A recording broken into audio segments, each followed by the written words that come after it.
করোনায় ক্ষতিগ্রস্ত ৫০ লাখ পরিবারকে নগদ অর্থ সহায়তা দেয়া শুরু। ৪ প্রতিষ্ঠানের জন্য ২০০০ কোটি টাকার তহবিল ঘোষণা। যদিও আমাদের শিথিলতার জন্য হয়তো এটা একটু সংক্রমণ বেড়ে গেছে, তবে আমি আশা করি যে এটা আমরা নিয়ন্ত্রণে আনতে পারবো। বেতন পাচ্ছেন না দেশের ৪০,০০০ কিন্ডারগার্টেনের শিক্ষক কর্মচারী, দায় এড়ালেন মালিকরা। আপাতত তাদের নিয়ে ভাবার সুযোগ নেই বলছেন প্রতিমন্ত্রী। শিক্ষক কর্মচারীর বেতন তো দূরের কথা, গত ২ মাসে আমাদের স্কুলগুলোর বাড়ি ভাড়া দিতেই পারি নাই। নিজেরটা নিয়ে পারি না, ওগুলো নিয়ে কেমন করে করবো? বেসরকারি তো বেসরকারি, আমরা এখনো কোনো চিন্তা ভাবনা করি নাই। দেখছিলেন প্রধান শিরোনাম। দুপুরের সময়ের সঙ্গে আছি আমি মিজানুর রহমান খবির। এবার অন্যান্য শীর্ষ সংবাদ। সাধারণ ছুটি ৩০ মে পর্যন্ত বাড়িয়ে প্রজ্ঞাপন। ঈদে উন্মুক্ত স্থানে বড় জমায়েত করা যাবে না। বন্ধ থাকবে বাস, ট্রেন ও লঞ্চ চলাচল। করোনা সম্পৃক্ত বর্জ্য যেখানে সেখানে ফেলায় বাড়ছে সংক্রমণের ঝুঁকি। মাটি ও পানিতে মিশে জীবাণু ঢুকতে পারে খাদ্যচক্রে, গবেষণা প্রতিষ্ঠানের শঙ্কা। করোনা দুর্যোগের মধ্যেও ধান বিক্রিতে ভালো দাম পাচ্ছেন কৃষক, বললেন মন্ত্রী। সংগ্রহের পরিমাণ বাড়ানোর দাবি কৃষকের। কার্যক্রমের গতি নিয়েও অভিযোগ। তৈরি পোশাক খাতে আগস্ট থেকে $১,০০০ কোটি কার্যাদেশ পাওয়ার সম্ভাবনা। আগ্রহী ইউরোপ, যুক্তরাষ্ট্র, কানাডা। স্বাস্থ্যবিধি মেনে উৎপাদনের শর্ত। এবং এক সপ্তাহ পরেই নাটোরে গাছ থেকে নামবে আম। বিক্রি হয়নি একটি বাগানও। করোনার কারণে বাজারজাত করা নিয়ে শঙ্কা। সরবরাহের সহযোগিতার আশ্বাস পুলিশের।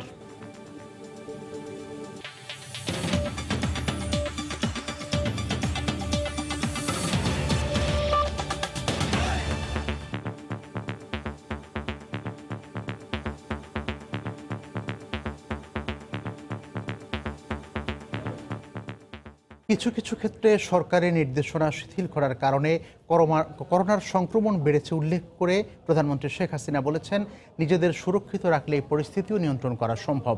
সকালে গণভবন থেকে কর্মহীন হতদরিদ্র ৫০ লাখ পরিবারকে ১২৫০ কোটি টাকার নগদ অর্থ সহায়তা কার্যক্রমের উদ্বোধনী অনুষ্ঠানে তিনি কথা বলেন। এ সময় বিদেশ ফেরত শ্রমিক এবং বেকার যুব সম্প্রদায়ের জন্য ২০০০ কোটি টাকার ব্যাংক ঋণের ব্যবস্থা করা হচ্ছে বলেও জানান সরকার প্রধান। অদৃশ্য জীবাণুর অচেনা দুর্যোগে টানা ২ মাসেরও বেশি সময় পার করছে দেশ। পরিবর্তিত বাস্তবতায় সাধারণ ছুটির মধ্যে রোজগার বন্ধ হয়ে বিপাকে পড়েছেন লাখো হতদরিদ্র মানুষ। প্রতিনিয়তই কোভিড-১৯-এর অনিশ্চয়তায় বিপন্ন মানুষের সংখ্যাও বাড়ছে নানা ব্যঞ্জনায়। সামাজিক নিরাপত্তা বেষ্টনীর আওতার বাইরে থাকা নিম্ন আয়ের ভুক্তভোগীদের সহায়তায় এবার নগদ অর্থ পাঠানো হলো। বৃহস্পতিবার সকালে ডিজিটাল পদ্ধতিতে এর উদ্বোধন করেন প্রধানমন্ত্রী। যারা পাচ্ছেন তারা পাচ্ছেন, বিজেপি পাচ্ছেন, বিজেপি পাচ্ছেন, বয়স্ক ভাতা পাচ্ছেন, তারা না, তার বাইরে যারা কিছুই পাচ্ছেন না, সেই না পাওয়া যারা, তাদের জন্য কিন্তু এই ব্যবস্থাটা। হাতে হাতে টাকা নিতে হবে না, কারো কাছে যেতে হবে না, ধর্ণা দিতে হবে না, বলতে হবে না, সবার কাছে টাকা হেঁটে পৌঁছে যাবে। গণভবনে আয়োজিত এই ভিডিও কনফারেন্সে সরকার প্রধান বলেন, জীবিকার তাগিদে নির্দেশনা কিছুটা শিথিল হলেও সুরক্ষিত থাকতে হবে প্রত্যেককে। রোজার মাস, অনেকেরই একটু জীবন জীবিকার প্রয়োজন রয়েছে, সেজন্য আমরা কিছু কিছু ক্ষেত্রে শিথিল করেছি। আমাদের শিথিলতার জন্য হয়তো এটা একটু সংক্রমণ বেড়ে গেছে, তবে আমি আশা করি যে এটা আমরা নিয়ন্ত্রণে আনতে পারবো। তবুও আমি দেশের জনগণকে বলবো যে আপনারা আরেকটু নিজেরা সুরক্ষিত থাকে।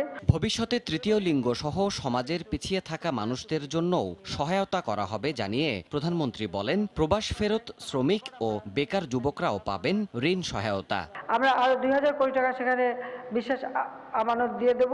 ওখান থেকে আমাদের এই যুবক শ্রেণী যাতে বেকার হয়ে ঘুরে না বেড়ায়, তার জন্য তারা সেখান থেকে ঋণ নিতে পারবে। প্রবাসে কাজের পরিধিতে সীমিত হয়ে গেছে, এখানে এসে তারা যেন কিছু কাজ করে খেতে পারে, তাদের সেই কর্মসংস্থান ব্যবস্থাটা আমরা করে দিচ্ছি। এই অনুষ্ঠান থেকেই মোবাইল অ্যাকাউন্টের মাধ্যমে স্নাতক ও সমমান পর্যায়ের ২০১৯ সালের শিক্ষার্থীদের জন্য উপবৃত্তি ও টিউশন ফি বিতরণ করেন শেখ হাসিনা। আস্থা রাখবেন, বিশ্বাস রাখবেন, মনোবল রাখবেন এবং যে কোনো পরিস্থিতি মোকাবেলার জন্য সবসময় প্রস্তুত থাকবেন। দেবাশিস রায়, সময় সংবাদ, ঢাকা। প্রধানমন্ত্রী ভিডিও কনফারেন্সের মাধ্যমে নগদ অর্থ সহায়তা কার্যক্রমের উদ্বোধনের পরপরই সুবিধাভোগীদের মাঝে অর্থ বিতরণ শুরু হয়। দুঃসময়ে সরকারের পক্ষ থেকে আর্থিক সহায়তা পাওয়ায় খুশি উপকারভোগীরা। পাশাপাশি দ্রুত সময়ের মধ্যে সহায়তা পৌঁছে দেওয়ার দাবি জানিয়েছেন হতদরিদ্ররা। প্রধানমন্ত্রী যে টাকাগুলো আমাদের অনুদান দিচ্ছেন, আমরা মোটামুটি তার কাছে আমরা খুব খুশি। 2500 টাকা, 25,000 টাকা। আজকে 2 মাসের উপরে বেকার, কাজ কাম বন্ধ। আমি তো কাজ করছি, এই জন্য প্রধানমন্ত্রীকে ধন্যবাদ জানাই। বিকেশে 2,500 টাকা দিলে আমাদের গরিবদের জন্য ভালো হবে। এবার আমরা এতে চলতে পারবো, বউ বাচ্চার জন্য ভালো দিতে পারবো। গরিব মানুষের জন্য চরম উপকারের সময়। এই সময় অল্প কিছু টাকা পাইলেও কিন্তু খুব কাজে লাগতেছে, যেহেতু কোনো ইনকামের কোনো রাস্তা নেই। এর আগে আমি পাবো কি না জানি না, তবে এই টাকাটা পাইলে আমার সংসারের কাজে লাগাবো আমি। বন্ধ স্কুল কবে খুলবে জানা নেই, শিক্ষার্থী নেই, তাই বেতনও নেই শিক্ষকদের। এ অবস্থা দেশের প্রায় 40,000 কিন্ডারগার্টেনের 6 লক্ষাধিক শিক্ষক কর্মচারীর। বেঁচে থাকতে সরকারের সহযোগিতা চান তারা। স্কুল মালিকরা বলছেন, শিক্ষকদের বেতন তো দূরের কথা, বাড়ি ভাড়া দিতে না পারায় স্কুলই বন্ধ করে দিতে হচ্ছে তাদের। প্রাথমিক ও গণশিক্ষা প্রতিমন্ত্রী বলছেন, তাদের নিয়ে আপাতত ভাবা হচ্ছে না। রিপোর্ট এহসান জুয়েলের। শিশুদের কলকাকলিতে মুখরিত একসময়ের স্কুল প্রাঙ্গণ। এরকম প্রায় 40,000 কিন্ডারগার্টেনে পড়াশোনা দেশের কোটি শিক্ষার্থীর। গত 16 মার্চ থেকে একযোগে বন্ধ ঘোষণা করা হয় দেশের সব শিক্ষা প্রতিষ্ঠান। সম্প্রতি সীমিত পরিসরে বিভিন্ন সরকারি বেসরকারি প্রতিষ্ঠান খুলে দেওয়া হলেও আগামী সেপ্টেম্বর পর্যন্ত শিক্ষা প্রতিষ্ঠানগুলো বন্ধ রাখার ইঙ্গিত মিলেছে। বন্ধ স্কুল গাড়ির চাকা, ধুলো পড়া খেলার সামগ্রী। নীরব এই শিক্ষা প্রতিষ্ঠানগুলো নিভৃতে নিঃস্ব করে দিচ্ছে এখানকার প্রায় 6 লাখ শিক্ষক কর্মচারীকে। এই স্কুলগুলোর শিক্ষকদের বেতন হয় শিক্ষার্থীদের ফি আর টিউশনি থেকে। ফি আদায় করা যাচ্ছে না, আবার নিষেধাজ্ঞার কারণে টিউশনিও বন্ধ। অনেকটা মানবেতর জীবনযাপন করছেন শিক্ষকরা। স্কুল বন্ধ থাকার কারণে শিক্ষক কর্মচারীদের বেতন দেওয়া সম্ভব হচ্ছে না। ইতিমধ্যে অনেকবারই হলো আমাদেরকে নোটিশ করেছে বাড়ি ছেড়ে দেওয়ার জন্য। এখন যদি আমরা এই বাড়িগুলো ছেড়ে দেই, তাহলে আমাদের ছাত্রছাত্রীদের ভবিষ্যৎ কি হবে? সরকারি স্কুলের শিক্ষকরা এর মধ্যে বেতন পেলেও বঞ্চিত কিন্ডারগার্টেন শিক্ষকরা চান ঈদের আগে সরকারের বিশেষ প্রণোদনা। শিক্ষিত মানুষগুলো কারো কাছে সাহায্যও চাইতে পারে না, আবার কোনো উপার্জনও করতে পারছে না। মাননীয় প্রধানমন্ত্রীর কাছে আবেদন রাখবো, অনুদানের ব্যবস্থা গ্রহণ করলে আমাদের এই শিক্ষকরা এবং কর্মচারীরা বেঁচে যাবে। স্কুল মালিকরা স্বীকার করছেন, মার্চ মাস থেকে শিক্ষকদের বেতন দিচ্ছেন না তারা। গত 2 মাসে আমাদের স্কুলগুলোর বাড়ি ভাড়া দিতেই পারি নাই, এরকম একটা অবস্থায় আমরা চলছি। শিক্ষক কর্মচারীর বেতন তো দূরের কথা। তবে সরকারের পক্ষ থেকে এই বিষয়ে কোনো পরিকল্পনা নেই বলে জানান সংশ্লিষ্ট মন্ত্রী। নিজেরটা নিয়ে পারি না, ওগুলো নিয়ে কেমন করে করবো? বেসরকারি তো বেসরকারি, আমরা এখনো কোনো চিন্তা ভাবনা করি নাই। দীর্ঘ সময় এই অবস্থা চলতে থাকলে 80% স্কুল বন্ধ হয়ে যাওয়ার আশঙ্কা রয়েছে। এহসান জুয়েল, সময় সংবাদ, ঢাকা। করোনা পরিস্থিতিতে আগামী 30 মে পর্যন্ত সাধারণ ছুটি বাড়িয়ে প্রজ্ঞাপন জারি করেছে মন্ত্রিপরিষদ বিভাগ। দুপুরে জারি করা এই সংক্রান্ত প্রজ্ঞাপনে বলা হয়, 28 মে পর্যন্ত সাধারণ ছুটির সঙ্গে 29 ও 30 মে সাপ্তাহিক ছুটি যুক্ত হবে। প্রজ্ঞাপনে উল্লেখযোগ্য নির্দেশনার মধ্যে রয়েছে, ঈদে উন্মুক্ত স্থানে বড় জমায়েত পরিহার করতে হবে। ছুটিকালে যাত্রীবাহী নৌযান, বাস, রেল সহ সব ধরনের গণপরিবহন চলাচল বন্ধ থাকবে বলেও জানানো হয়। মহাসড়কে জরুরি সেবাদানকারী যানবাহন ছাড়া অন্যান্য যানবাহন চলাচল কঠোরভাবে নিয়ন্ত্রণ করা হবে। প্রজ্ঞাপনে আরও বলা হয়, সাধারণ ছুটি চলাকালে কেউ কর্মস্থল ত্যাগ করতে পারবেন না। এছাড়া দোকানপাট এবং শপিং মলে সামাজিক দূরত্ব কঠিনভাবে পালন করতে হবে। সাধারণ ছুটির সময় খোলা রাখা যাবে না কোনো শিক্ষা প্রতিষ্ঠান। করোনার ঝুঁকি এড়াতে মাস্ক, গ্লাভসের মতো সুরক্ষা সামগ্রী ব্যবহার করছেন মানুষ। ব্যবহার শেষে অনেকে ফেলে দিচ্ছেন যেখানে সেখানে। এতে সংক্রমণের ঝুঁকিতে পড়ছেন পথচারী ও বর্জ্য ব্যবস্থাপনা কর্মীরা। এদিকে করোনা সম্পৃক্ত বর্জ্য মাটি ও পানিতে মিশে জীবাণু খাদ্যচক্রে প্রবেশ করার শঙ্কা জানিয়েছে একটি গবেষণা প্রতিষ্ঠান। রিপোর্ট কেফায়েত শাকিলের, আর ক্যামেরায় ছিলেন শফিকুল ইসলাম। প্রথম দেখায় মনে হবে করোনা থেকে বাঁচতে মাস্ক পরেছে গাছ। আসলে ব্যবহার শেষে মানুষের ফেলে দেয়া মাস্কের বোঝা বইতে হচ্ছে গাছটিকে। রাজধানীর এমন কোনো সড়ক পাওয়া যায় যেখানে এভাবে পড়ে থাকা মাস্ক কিংবা গ্লাভসের দেখা মিলবে না। পিপির মতো সংবেদনশীল সুরক্ষা সামগ্রীও অবহেলায় ফেলে রাখা হয়েছে। এসব সামগ্রীর মাধ্যমে পথচারীরাও করোনায় আক্রান্ত হতে পারেন বলে সতর্ক করছেন চিকিৎসকরা। রাস্তার মধ্যে অনেক মাস্ক এবং গ্লাভস পরে থাকতে দেখা যায়, যেটা মোটেও স্বাস্থ্যের জন্য নিরাপদ নয়। কারণ আমরা জানি যে কোভিড-19 ভাইরাসটি বিভিন্ন সার্ফেসে 2 থেকে 3 দিন জীবিত অবস্থায় থাকতে পারে। অতএব এটা কিন্তু স্বাস্থ্য ঝুঁকি মারাত্মকভাবে বাড়িয়ে দিতে পারে। গেল 1 মাসে উৎপাদিত প্লাস্টিক বর্জ্য নিয়ে গবেষণা করেছে বেসরকারি সংস্থা এসডো। তারা বলছে 26শে মার্চ থেকে 25শে এপ্রিল পর্যন্ত দেশে প্লাস্টিক বর্জ্য উৎপাদন হয়েছে 14,500 টন, যার মধ্যে শুধু হ্যান্ড গ্লাভসই ছিল 5,877 টন। গুরুত্ব না দিলে মাটি ও পানির মাধ্যমে মানুষের খাদ্যচক্রে জীবাণু প্রবেশ করতে পারে বলেও জানিয়েছেন তারা। তাই পরিস্থিতি মোকাবেলায় সাধারণ বর্জ্যের সঙ্গে না মিশিয়ে আলাদা ব্যাগে এসব বর্জ্য সরবরাহ করতে বলছেন বিশেষজ্ঞরা। সমৃদ্ধ এই মেটেরিয়ালগুলো, মাস্কগুলো, হ্যান্ড গ্লাভসগুলো যদি এনভায়রনমেন্টে যায় এবং এটা যদি পানিতে চলে যায়, মাটিতে চলে যায়, তাহলে মাটি কন্টামিনেটেড হবে, পানি কন্টামিনেটেড হবে। এই ওয়েস্টগুলো থেকে যে ধরনের ভাইরাস বা ব্যাকটেরিয়া ছড়াতে পারে সেটা আমাদের ধারণার মধ্যে নাই। এটা কোভিড ইনফেক্টেড হতে পারে, এটা অন্য ধরনের ইনফেকশনও হতে পারে। করোনা সম্পৃক্ত বর্জ্য ব্যবস্থাপনায় সরকারি সংস্থাগুলোকে হিমশিম খেতে হচ্ছে বলে অসহায় স্বীকারোক্তি দিলেন পরিবেশ অধিদপ্তরের এই পরিচালক। এটা আমরা হিমশিম খাচ্ছি, স্থানীয় সরকার মন্ত্রণালয় হিমশিম খাচ্ছে, স্বাস্থ্য মন্ত্রণালয়, পরিবেশ মন্ত্রণালয়, সবাই হিমশিম খাচ্ছি। আমরা চেষ্টা করছি আমাদের মধ্যে কোঅর্ডিনেশনটা একটু বেটার করা এবং এই যে বর্তমানে যে একটা মহা বিপর্যয় সেটাকে কিভাবে ভালোভাবে অ্যাড্রেস করা যায়। জনগণের সহযোগিতা ছাড়া পরিস্থিতি সামাল দেওয়া যাবে না বলেও মন্তব্য করেন তিনি। গবেষকরা বলছেন যত্রতত্র ফেলা এসব নিরাপত্তা সামগ্রীর মাধ্যমে মাটি ও পানিতে মিশছে জীবাণু, যা পরবর্তীতে মানব খাদ্যচক্রে প্রবেশ করে ঘটাতে পারে জীবাণুর ভয়াবহ বিস্তার। তাই জনগণকে যত্রতত্র এসব আবর্জনা না ফেলা এবং নগর প্রশাসনকে আরও কঠোর হতে বলছেন বিশেষজ্ঞরা। কিফায়াত শাকিল, সময় সংবাদ, ঢাকা। বাংলাদেশে কোভিড-19 নিয়ে সঠিক ধারণা পেতে নতুন নতুন নমুনা নিয়ে গবেষণা করা দরকার বলে মনে করেন অণুজীব বিজ্ঞানী সমীর সাহা। কোভিড-19-এর জীবনচক্র উদ্ভাবন করা এই বিজ্ঞানী বলছেন, কয়েক দফায় ভুল পাল্টানো এই ভাইরাসের স্বরূপ জানতে আরও সময় লাগবে। রিপোর্ট রাশেদ লিমনের। 2017 সালে ইউনেস্কোর কার্লোস যে ফিনালে পুরস্কার জিতে বিশ্বজুড়ে আলোচনায় আসেন অণুজীব বিজ্ঞানী বাংলাদেশের সমীর সাহা। ব্যাকটেরিয়ার রোগ ছড়ানোর কৌশল নিয়ে মূলত গবেষণা তার। সঙ্গে পেয়েছিলেন বিল অ্যান্ড মেন্ডিলা, চ্যান জুকার্সবার্গ, বায়োহাবের মতো দাতব্য প্রতিষ্ঠান। মেয়ে সেজুতি সাহাকে নিয়ে গড়ে তুলেছেন চাইল্ড অ্যান্ড রিসার্চ ফাউন্ডেশন। এবার কোভিড-19-এর জিনোম সিকোয়েন্স করে আবারও আলোচনায় সিএইচআরএফ। বাংলাদেশ এখন জানতে পারবে এদেশে ছড়ানো করোনা ভাইরাসের উৎস, গতি প্রকৃতি। তাই এবারের যুদ্ধটা হবে এক ধাপ এগিয়ে থেকে। সিকোয়েন্সিং করার জন্য হলেই যে আমাদের রোগটা কমাতে পারবো আমরা, এরকম কোনো কিন্তু চিন্তা নেই। আমরা যেটা হতে হবে যে আমরা এটার এপিডেমিওলজিটা বুঝতে পারবো, তার মানে এর গতিবিধিটাকে বুঝতে পারবো, সেটাও আমাদেরকে কোনো এক সময় হেল্প করবে নিশ্চয়ই। কারণ হলো যে আমরা যদি জানতে পারি যে কোথা থেকে আসছে, কে কোন থেকে যায়, আপনারা কন্ট্যাক্ট ট্রেসিং করি না আমরা, সেরকম একটা ব্যাপার। তাই এই অণুজীব বিজ্ঞানীর কাছে প্রশ্ন ছিল, এদেশে ছড়ানোর পর নিজেকে কতটা পাল্টে ফেলেছে কোভিড-19।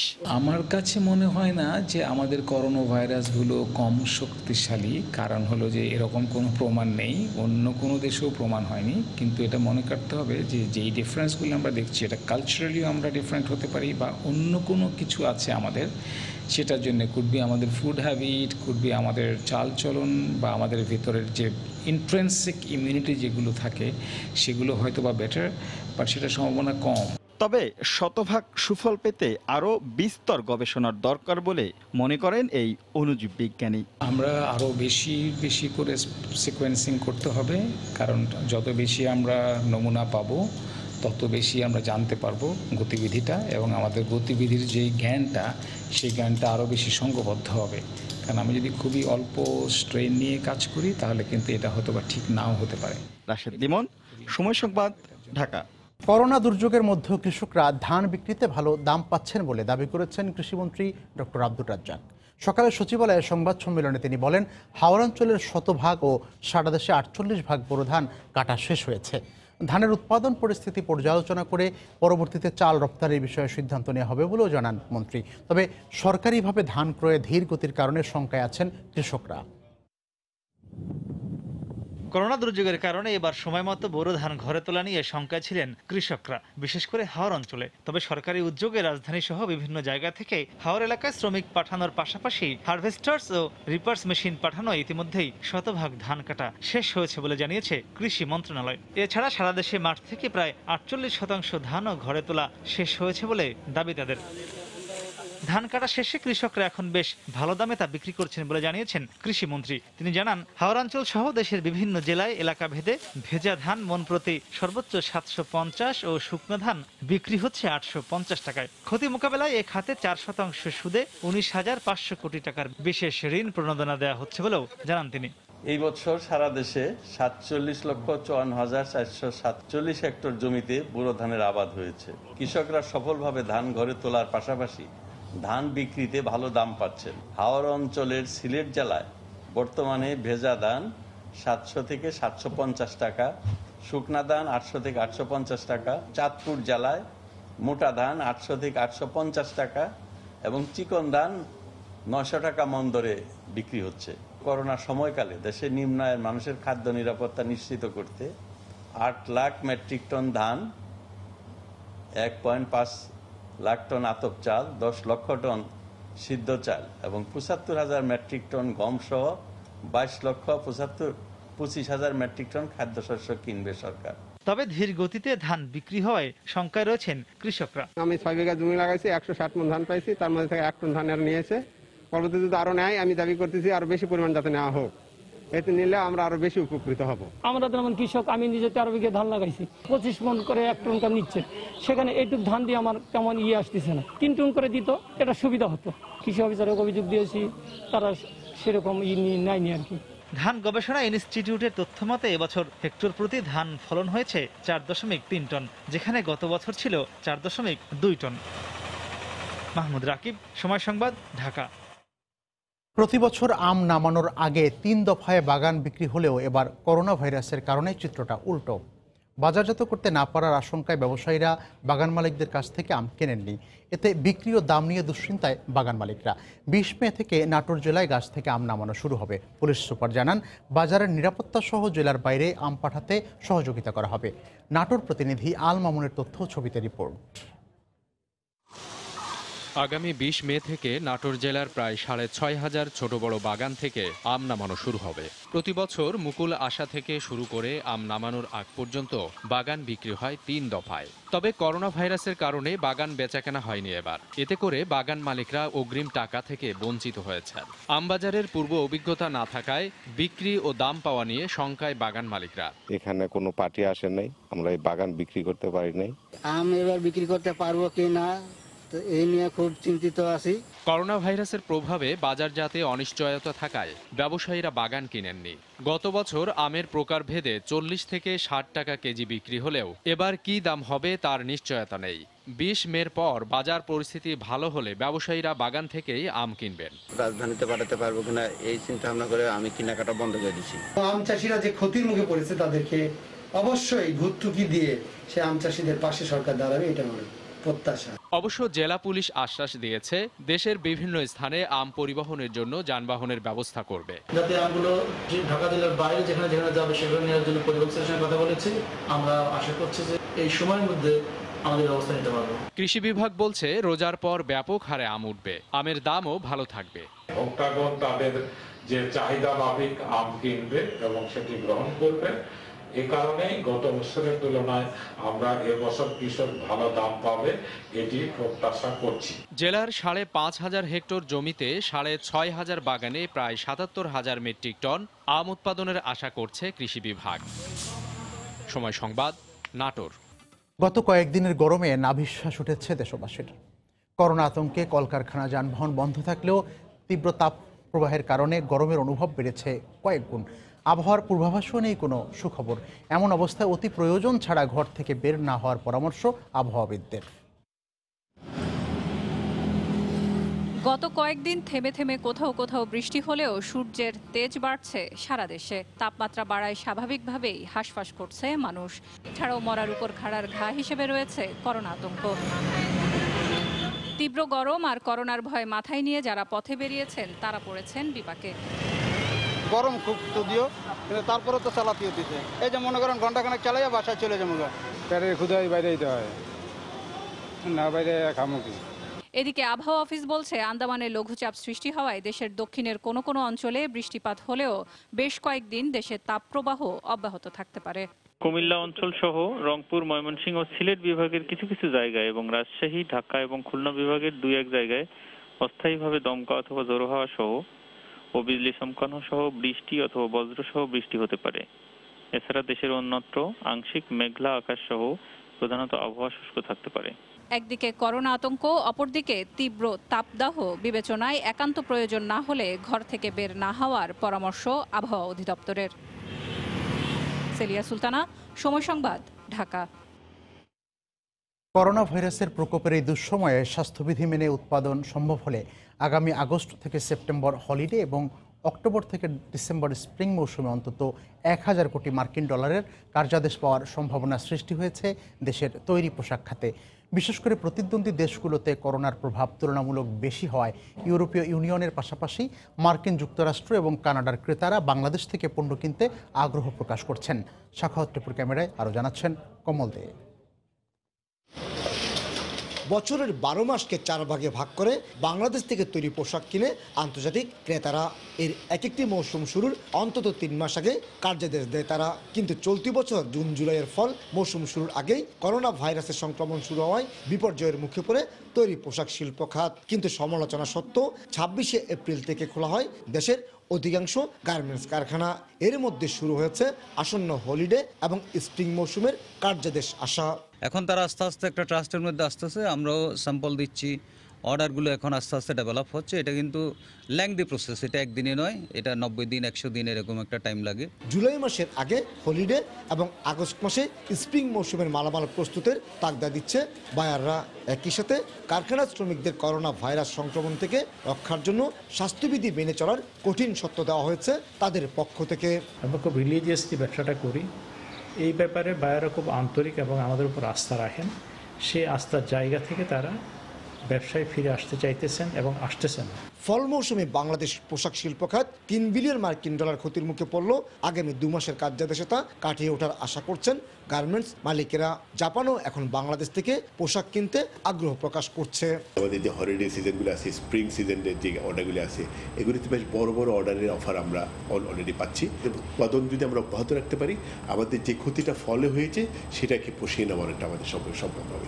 দেশের 4500-এর বেশি গার্মেন্টস কারখানায় শ্রমিক রয়েছেন 80 লাখ। বিশ্বে পোশাক রপ্তানিতে দ্বিতীয় স্থানে রয়েছে বাংলাদেশ। কমল দে, সময় সংবাদ, চট্টগ্রাম। করোনা সংক্রমণের ঝুঁকি এড়াতে নগদ টাকায় লেনদেনে ক্রমেই আগ্রহ কমছে গ্রাহকদের। যদিও সর্বস্তরে অনলাইন বা কার্ড ভিত্তিক লেনদেনে আর্থিক খাতের পাশাপাশি এখনও প্রস্তুত নয় দেশীয় ব্যবসা প্রতিষ্ঠানগুলো। সংকটকালীন অভিজ্ঞতা কাজে লাগিয়ে এই ব্যাপারে এখনই ভবিষ্যৎ পরিকল্পনার আহ্বান সেবাদাতাদের।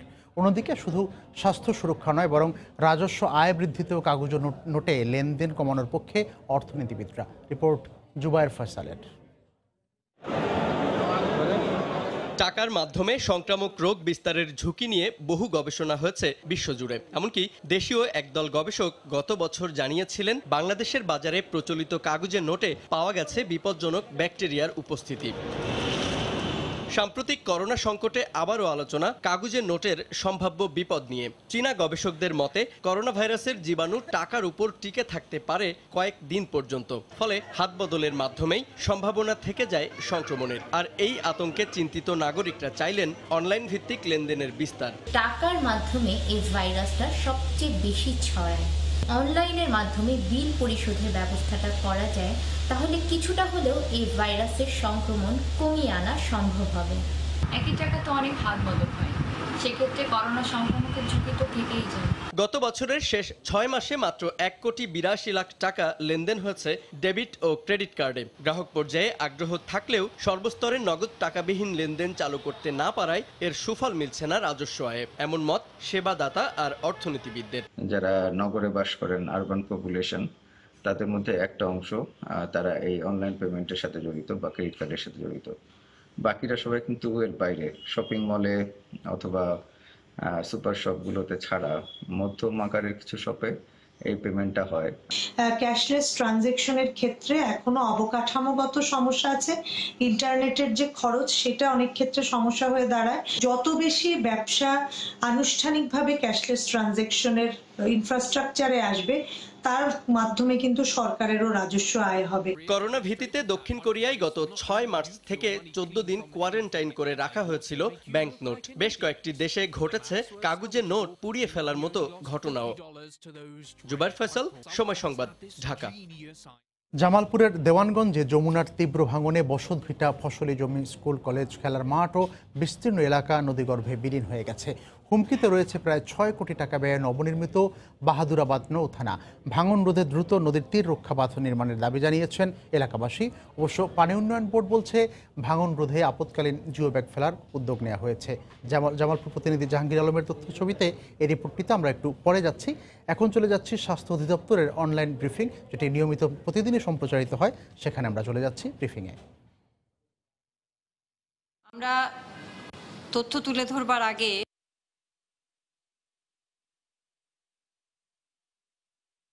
আবার স্মরণ করব যে আমাদের প্রতিরক্ষা আমাদের প্রত্যেকের নিজেদের হাতে।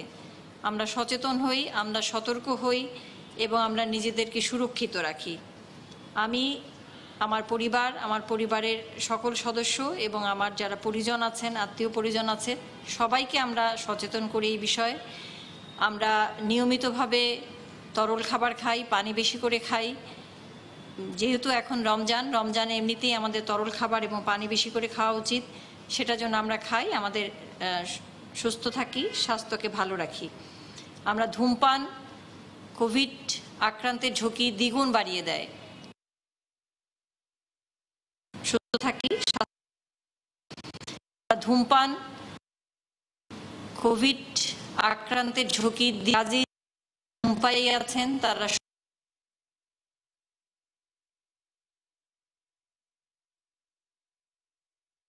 অন্য বয়োজ্যেষ্ঠ কোনো মানুষের সামনে আপনার ধূমপানের জন্য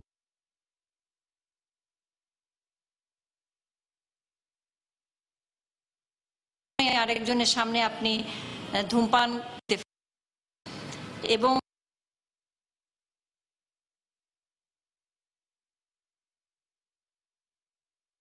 স্বাস্থ্যকে আমরা করব। প্রত্যেককেই আমরা এখন আসলে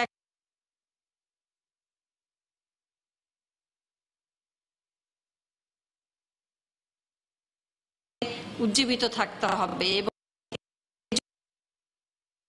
দরকার যে যে অবস্থান থেকে আছি আমরা সেটা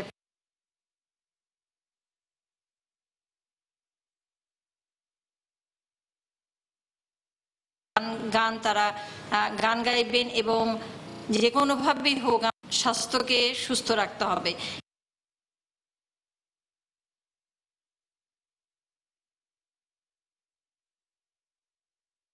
আমাদের বয়োজ্যেষ্ঠ যারা আছেন পরিবারের এবং আমাদের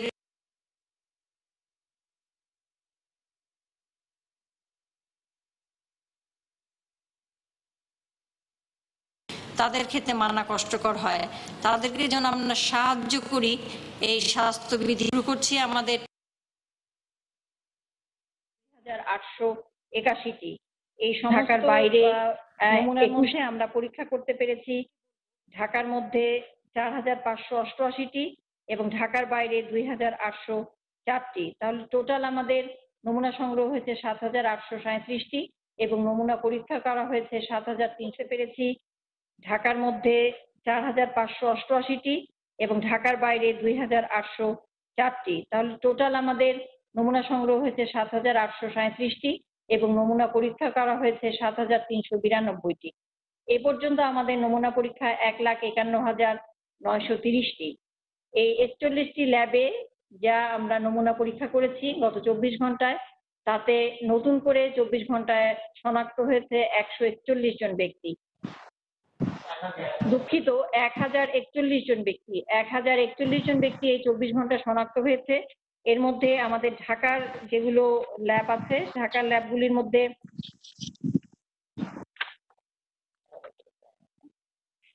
ল্যাবগুলির মধ্যে শনাক্ত হয়েছে আমাদের 754 জন, এবং ঢাকার বাইরের ল্যাবগুলিতে শনাক্ত হয়েছে 287 জন।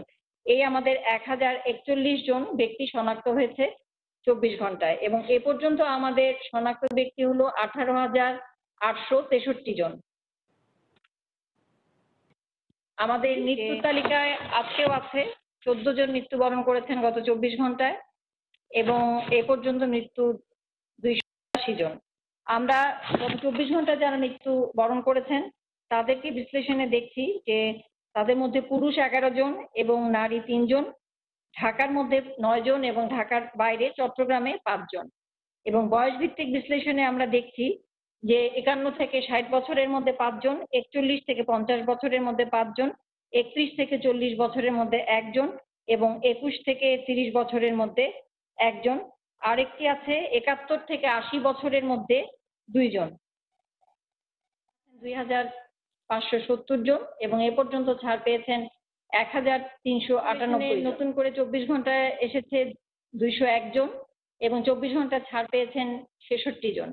বর্তমানে আইসোলেশনে আছেন 2,570 জন, এবং এ পর্যন্ত ছাড় পেয়েছেন 1,398 জন। আমাদের আইসোলেশন শয্যা আমরা গতকাল যা বলেছি আমাদের সেরকমই আছে, তবে কাজ চলছে ময়মনসিংহ মেডিকেল কলেজ হাসপাতালে 500টি শয্যার জন্য, এবং ময়মনসিংহ নার্সিং ডরমিটরিতে আরো 200টি আইসোলেশন শয্যার প্রস্তুতি চলছে।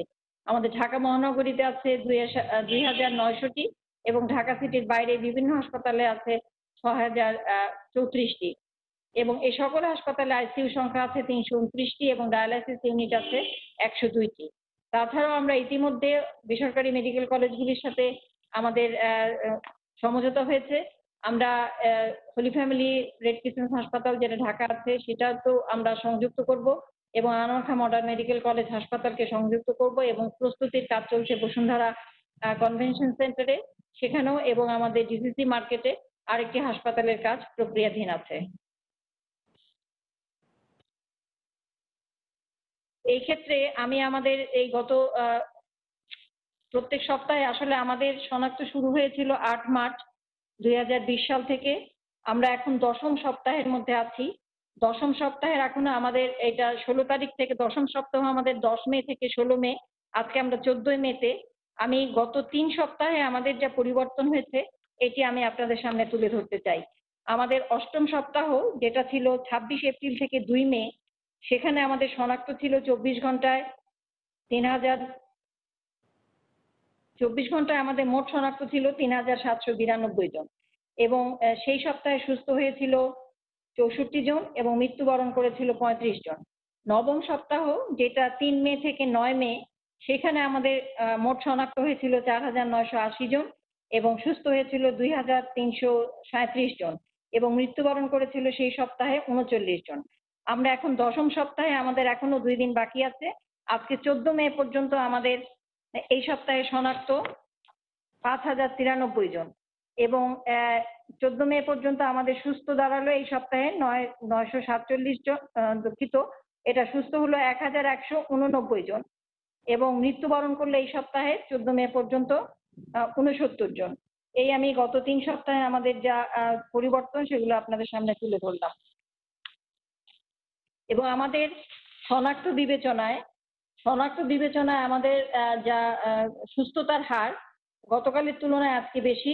আমাদের 19.10% শনাক্ত বিবেচনায় সুস্থতার হার, এবং মৃত্যুর হার শনাক্ত বিবেচনায় মৃত্যুর হার 1.50%।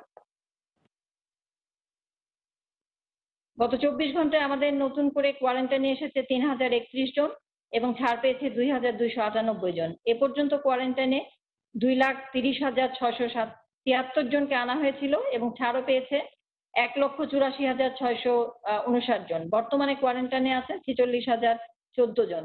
আমাদের সারা দেশে সকল উপজেলা জেলা পর্যায়ে প্রাতিষ্ঠানিক কোয়ারেন্টাইনের জন্য প্রস্তুত করা আছে 617টি প্রতিষ্ঠান এবং এর মাধ্যমে তাৎক্ষণিকভাবে কোয়ারেন্টাইন সেবা দেওয়া যায় 31,165 জনকে।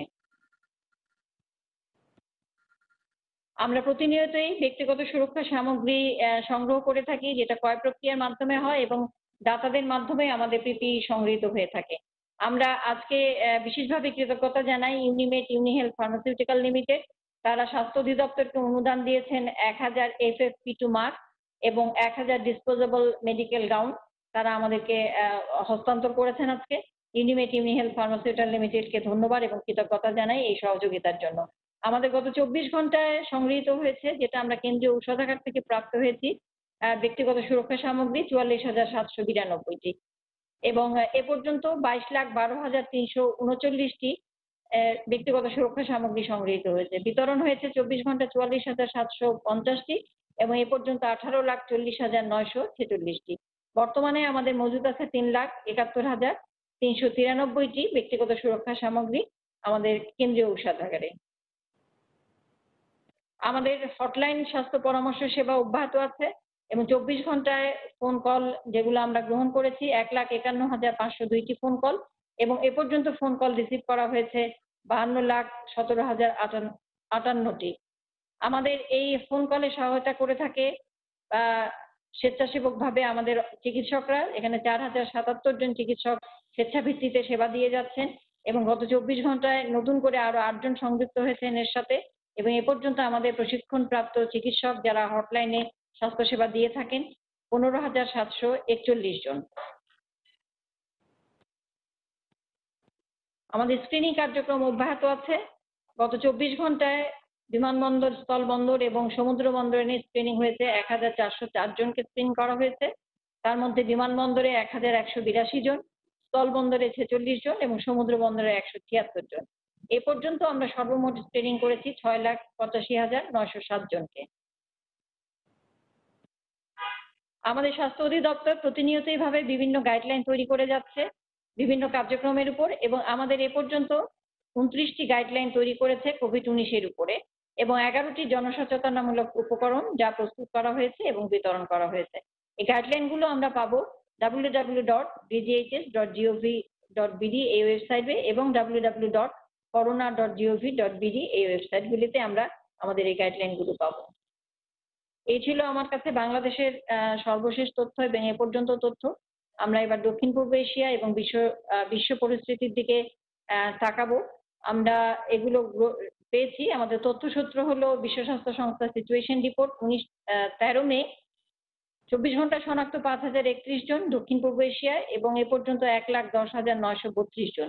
মৃত্যুবরণ করেছেন 149 জন এবং এ পর্যন্ত 3,746 জন। বিশ্ব পরিস্থিতির দিকে দেখলে শনাক্ত 24 ঘন্টায় 81,577 জন এবং এ পর্যন্ত 41,70,424 জন এবং মৃত্যুবরণ করেছেন 24 ঘন্টায় 4,245 জন এবং এ পর্যন্ত 2,87,399 জন। এই ছিল আমাদের হাতে বাংলাদেশ পরিস্থিতি, দক্ষিণ পূর্ব এশিয়া পরিস্থিতি এবং বিশ্ব পরিস্থিতি। শেষ করব, তবে যাবার আগে আবারও স্মরণ করে দেই যে আপনারা বাড়িতে থাকুন, ঘরে থাকুন, সুস্থ থাকুন, পরিবারকে সুস্থ রাখুন। আপনার সুস্থতা আপনার হাতে। আপনি যত বেশি সচেতন হবেন, যত বেশি সতর্ক থাকবেন, আপনি তত বেশি ঝুঁকিমুক্ত থাকবেন। ঝুঁকিমুক্ত থাকার জন্য আমাদের প্রধান অস্ত্র হলো আমরা ঘরে থাকবো, নিজে সুস্থ থাকবো এবং বারবার সাবান পানি দিয়ে হাত ধোবো। সম্ভব হলে হ্যান্ড স্যানিটাইজার ব্যবহার করব যখন কোনো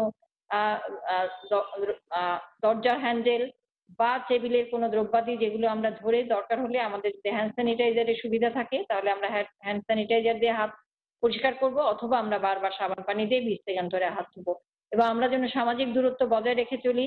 এইটা আসলে বর্তমান প্রেক্ষিতে আমরা যেভাবে আমাদের সংক্রমণ বাড়ছে, বর্তমান পরিস্থিতিতে সামাজিক দূরত্বটা বজায় রাখা অনেক বেশি দরকার এবং এই বিষয়ে যদি আমরা সচেতন না হই, সতর্ক না হই, তাহলে আমাদের সংক্রমণ প্রতিরোধ করা আসলে প্রায় অসম্ভব হয়ে দাঁড়াবে। কাজেই আমরা এই সামাজিক দূরত্ব বজায় রাখার ক্ষেত্রে যেন সবাই অনেক বেশি সচেতন থাকি এবং আমাদের যারা অসংক্রামক ব্যাধিতে আক্রান্ত আছেন, যেমন উচ্চ রক্তচাপ, বা যে কোনো ধরনের ক্যান্সার, যাদের কিডনির অসুখ আছে, যাদের ফুসফুসের অসুখ আছে, আমরা যেন এই অসংক্রামক ব্যাধিতে যারা আক্রান্ত আছি তারা অবশ্যই এই সামাজিক দূরত্বটা বজায় রেখে চলি এবং অনেক বেশি সচেতন থাকি নিজেকে সুরক্ষিত রাখবার জন্য। আমাদের হটলাইন ফোন সবসময় খোলা থাকে। আপনারা যে কোনো স্বাস্থ্য পরামর্শ, কোভিড বিষয়ক স্বাস্থ্য পরামর্শ আমাদের এই ফোন কলগুলিতে করে আপনারা পরামর্শ নিতে পারেন। আমাদের বাড়ি বাড়ি যে নমুনা সংগ্রহ প্রক্রিয়া অব্যাহত আছে, তাছাড়াও আমরা বুথের মাধ্যমে নমুনা সংগ্রহ করছি, যেখানে আমাদের সহায়তা করছে ব্র্যাক এবং জেকিজে গ্রুপ এবং আরো কয়েকটি গ্রুপের সাথে আমাদের কথা হয়েছে। তারাও বুথের মাধ্যমে আমাদের সহায়তা করবেন নমুনা পরীক্ষা করতে। আপনারা এইসব বিষয়ে সাহায্য নেবেন এবং আমরা আমাদের প্রেস রিলিজে এগুলো সবই বিস্তারিতভাবে বলি। আমরা আশা করি যে আমরা সবাই মিলেই সুস্থ থেকে বাংলাদেশকে ভালো রাখবো। বাংলাদেশের এই দুর্যোগ থেকে, এই যুদ্ধ থেকে আমরা নিশ্চয়ই জয়লাভ করতে পারবো। আপনাদের সবাইকে অনেক অনেক ধন্যবাদ। আসসালামু আলাইকুম।